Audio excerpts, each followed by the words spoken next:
Good morning and welcome to KidNuz. I'm Tori. It's Tuesday, February 14th, 2023, Valentine's Day, and we begin with a DC kid with a really kind heart. A few years ago, Patrick Kaufman was volunteering at a food bank when he and some friends tucked handmade Valentine's Day cards inside about 30 home delivery meal packages. That act got the now 14-year-old thinking about others who might appreciate a similar gesture.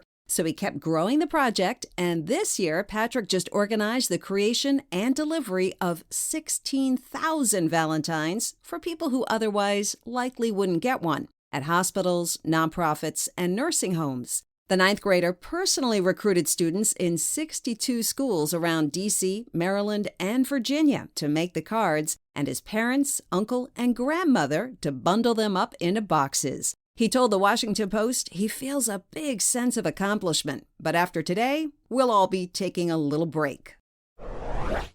Kansas City will be celebrating the Super Bowl champion Chiefs tomorrow with a parade starting at noon local time and a rally outside Union Station at 1:45.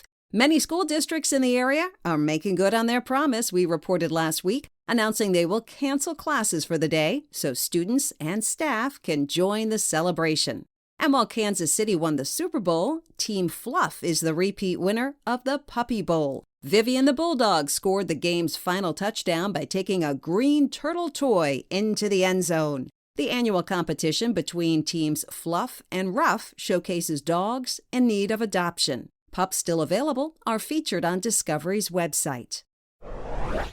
It's clear why puppies are linked to the big game, but why do images of owls flood the internet around this event? It started out with people doing a search for information on the Super Bowl, sometimes making a simple typo and writing superb owl instead. So it's become a popular trend now, which is a good thing, according to Matt Williams, who works with a nature conservancy. He tells CNN the attention helps their message about the importance of protecting these nocturnal birds who happen to be pretty skilled predators. Their feathers are designed so they are almost silent when they fly, and their head shape directs sound to their ears so they can hear the quietest noises. And another fun fact, a gathering of owls is known as a parliament.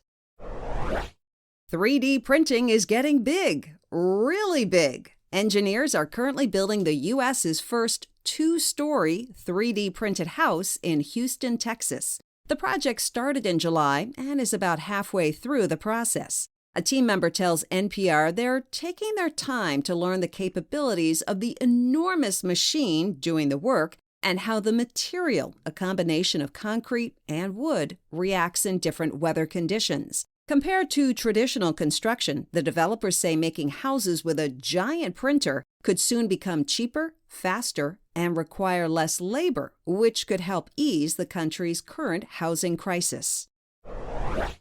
Marvel actor Jeremy Renner has posted an update on his health after a serious accident on New Year's Day. Renner was trying to get his nephew's vehicle out of some snow near his house in Lake Tahoe, California, when he was run over by his own snowplow and broke 30 bones. The star said on Instagram a few days ago that the snow has now melted a path directly leading to his front door, which he says is bringing him hope.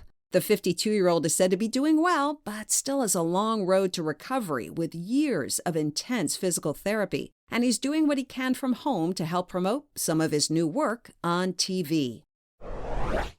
That's it for KidNuz. Now, the KidNuz quiz, generously sponsored today by the Jones family of Dallas, Texas, to wish Harper an amazing 13th birthday. Mom, Dad, Lincoln, Sugar, Shiloh, Bailey, and Bear are all so proud of their little Valentine and the teenager she's become. Have a great day, Harper.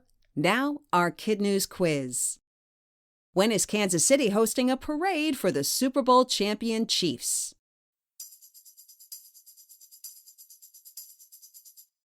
Tomorrow at noon. A gathering of owls is known as a what?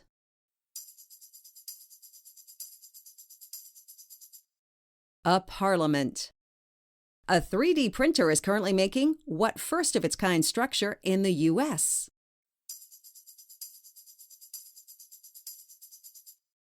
A two-story house. A teenager helped send out how many homemade Valentine's Day cards?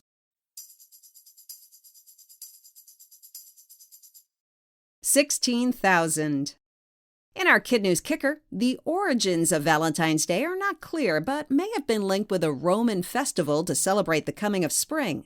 In classrooms across the U.S., kids will exchange cards and candy, while adults will spend nearly $200 celebrating, 100 of that just for a dozen roses. In Japan, it's typical for women to give chocolate to men. In Denmark, handmade cards are handed out with pressed white flowers inside called snowdrops. And in Germany, it's all about the pig. They're considered lucky there, so many people exchange pig figurines and photos, along with heart-shaped ginger cookies with messages written in icing on top.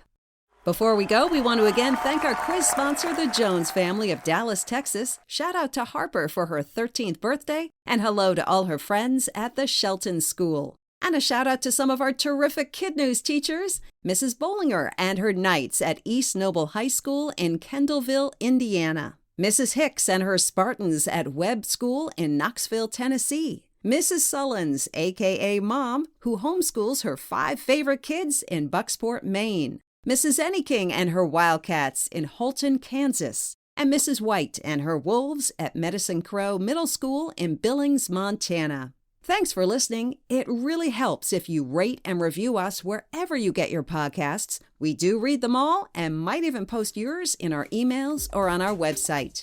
We hope you tune in for more KidNuz tomorrow morning.